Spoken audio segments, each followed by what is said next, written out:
A big win for Manchester City as far as trying to keep their title hopes alive is concerned. Big blow for Liverpool as far as trying to get into a Champions League slot is concerned. Coach, Chelsea have sacked Graham Potter after all the money and all the trust. What is Liverpool waiting for? I mean, should they also be thinking that, you know what, maybe we should let Klopp go? It shouldn't be a bad fallout, but we should mutually agree and just part ways. Potter, after 7 months, sacked. Klopp has been there for 7 years. Yep. Sacking him shouldn't be a problem. In fact, we did a game on radio. A day before, during his pre-match interview or conference, he said something that completely blew my mind.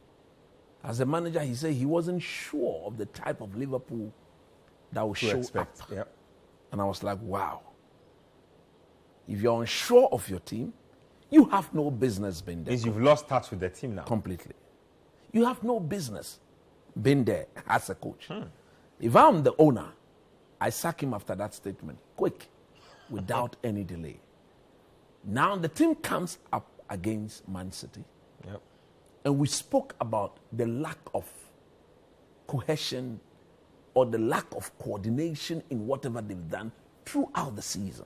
Liverpool's problem has been there throughout the season. Even from the, He's from done the latter nothing part of last season. He's done absolutely nothing to fix it. That is why I believe, I agree with all the Liverpool fans who are saying, sack Jurgen Klopp. It is hard, but I think in the interest of this team or in the club, that would have been the best decision. Now, let's go to the football. We spoke about the absence of Erling Haaland. Yeah. And we highlighted the importance of the Argentine boy. That unlike Haaland, he will not win the ball in the air. But he will give you a better off-the-ball movement. He will link up play better. He will get himself involved like the Aguero will do. And then begin to draw players. Let's say so. Okay? Draw players very mobile player. Very slippery. He reminds me of Chicharito Hernandez. Very slippery. But this one is outside of the box, more skillful than Hernandez was. Now, when the game starts, Liverpool showed no conviction, absolutely no conviction in their attacking play. And I was looking at myself, come on, man. Basically, you know these guys. Play on the counter the whole game. Even that could be the game plan due to the current form of the team. But even when they had a chance to counter, they showed no belief in that. And to me, that was shocking. So the only meaningful counter attack they had two. One resulted in a goal. The other one, you want to credit at him in the Man City shirt. Yesterday was Jack Grealish's best ever game I've seen him play. He was everywhere. In everything they were doing. Everywhere. At the time he made that interception, it was 1-0. If he hadn't intercepted that Salah pass to Jota, it would have been 2-0. And he came from behind He chased Mohamed Salah all along to make sure he worked for the team. If you watch City, he does things like that very often. He works very hard. He's the coach. It's about the coaching. In fact, that is one other thing that I'm hoping Ten Hag begins to instill in what? Marcus Rashford. We'll come to that game. But let's stay with the Liverpool one. So again, the Liverpool setup was just, you see, players were drawn out of position with cheeky ease. Look at Van Dijk. In that first goal, he saw that Mahrez had the beating of Robertson. And Mahrez, truth be told, will not take Robertson to the bar line. Because if he does that, Robertson wins that all day. Mahrez is the captain guy. Like we saw of Gideon Mensah and the Angola player. So anytime he decides to come on Robertson right foot, Robertson will struggle. So one of the centre-back will have to step in. That's what I describe as the team's way of dealing with the problem. It's a problem that you cannot fix because of the strength of your fullback, of the winger as against that of your fullback. And when he came in to do the tackle, I said he was shy of zonal marking, trying to see what he was going to do. Progressing with the ball, come in there very hard, block the ball, or try and commit the foul. Because at that moment, the Liverpool backline was completely shapeless, no shape, no defensive shape, no defensive cover.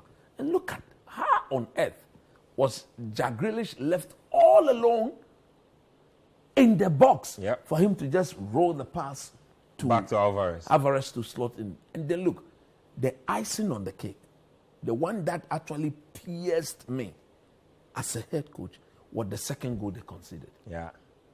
Less than 2 minutes into the second half. 47 seconds, actually. There you go. Less than a minute into the second half. You are conceding such a goal from nothing. Yep. Absolutely I thought nothing. that was a really poor ball because there were several instances where they could have dealt with the ball before it got into the danger zone. Look, the coaching was so bad that you saw that whatever Man City was doing had Gundogan involved. I would have man-marked him. I would have gotten somebody, look, stay in between, stay within 2 or 3 to 5 yards of him. Yeah. Get him to pass the ball backwards. If anybody is going to make the pass, force him to give the ball to Rodri or John Stones to make the forward pass. They will not impact the game in that sense. They are used to winning the ball and playing the short 5, 10, maximum 20 yards pass. But for Gundogan should have to be left in the manner and for him to go almost 45, 60 yards. Yeah. Look at the pass.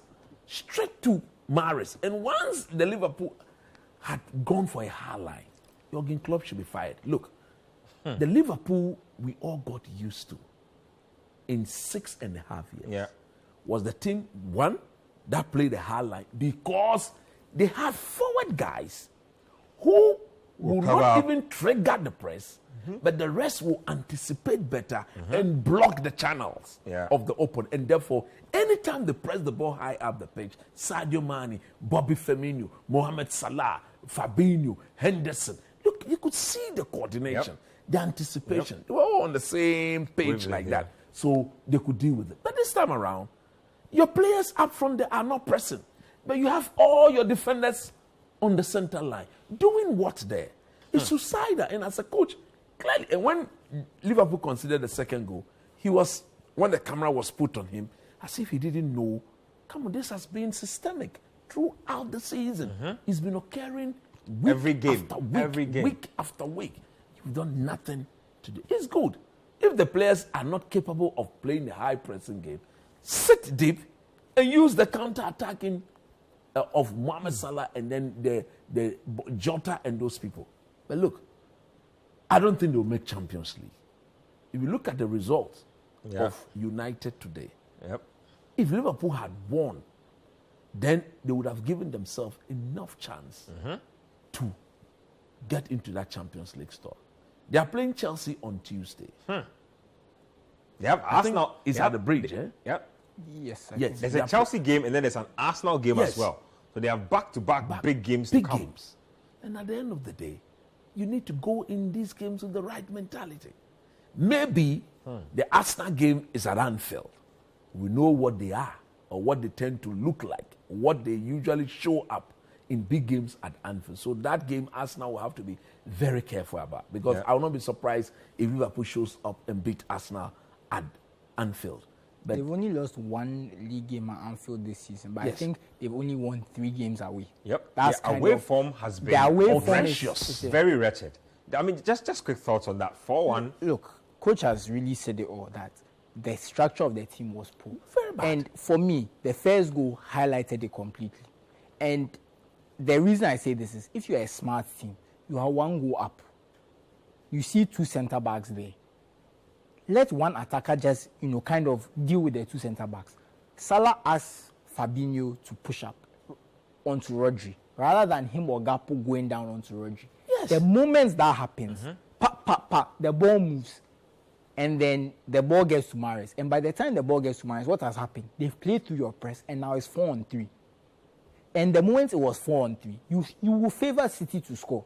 And that's the problem. Every time they try to press, something dangerous happens. The second goal is exactly the same thing. They try to press. They try to press, and then boom, the ball is there, and Mahrez is, and basically it's 2-on-1 because Van Dijk couldn't catch up. It was basically a 2-on-1 situation. Yes. Robertson is having to stop Mahrez getting the ball to De Bruyne. And Alisson did so well, but and that's my point. If you look at the goals, it was a systemic failure. I don't like there were individual failures within the goal, but the failure was of a complete system failure, which is why I said that first press. If you are Salah, you are a goal up. Why are you so aggressive in your press that you want to press man-to-man with the centre-backs, one of you should move on to Rodri and let the centre-backs have the ball and do what they want because they are not the danger men. You press like that and they beat the press. Now, and that's why Robertson had to fly out to try and stop the pass. So when Robertson flew out to stop that, he wasn't quick enough. There was too much space for him to cover, again, because of the lack of coordination. The ball gets to Mahrez. Now, Mahrez is in Mahrez is in acres of space. Yep. And Van Dijk now has to come across. So everyone is now rushing to cover up for the mistake that happened before. And the goal came. So for me, I know people are talking about Trent and him not moving into the right position and stuff. But I think at that point, you are confused because there's 3 of you and there's 4 of them. Someone is going to have to try and defend 2 players. And if you're the person trying to defend 2 players, you will look stupid. Because the way the ball was moving across, he was trying to position himself in such a way that he could think about. But this is Man City. He took the best decision. He allowed the pass to go wide to Grealish, which is what everything, because if it doesn't block the middle channel, it would have been a true pass through. Exactly. So let's give them that extra, see whether we can organize and deal with it. But you see, you look, when it doesn't work, you look stupid. Exactly. And that's why I keep saying that. Sometimes saying, like analyzing and taking a screenshot of Alexander Arnold and saying, does this guy know what he's doing? No. Look at where the move started from. The press was and we've said this before on this show that they went from the best pressing team in the league, first in tackles, one in their final 5 West in the league. They are basically in the bottom half. And you are still playing a high line. That's criminal, and that is the reason why I can agree with Coach that Klopp should be sacked. I think it's very difficult to sack someone like Klopp, like he said, because of the winning experience. But something like this, even me, I don't have any coaching badges. I can see that if you can't press, you don't play a high line. This is basic.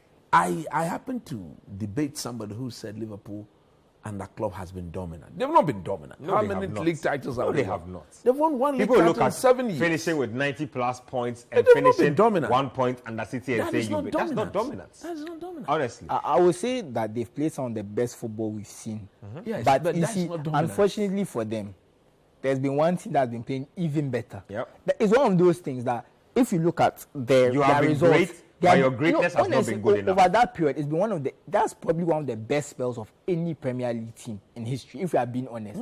That number of points won over those seasons. Let's not. But it's not been good enough. Let's not sugarcoat it. If you even look at Mohamed Salah's scoring records in the 4 or 5 year spell, it is deserving of a Premier League title every season, but you end up not winning the title. But funny enough, there seems to be, and usually the top scorer doesn't win the league titles. I think the last person to win top scorer in the league title was Robin van Persie. So Erling Haaland is trying to do something that has not been done for a while. But did Diego Costa not win a top scorer? No. He didn't. Oh, interesting. I mean, remember Harry Kane? That's, I think, around the time Harry Kane started scoring, doing his things. Let's get to the highlights of a team that won their game.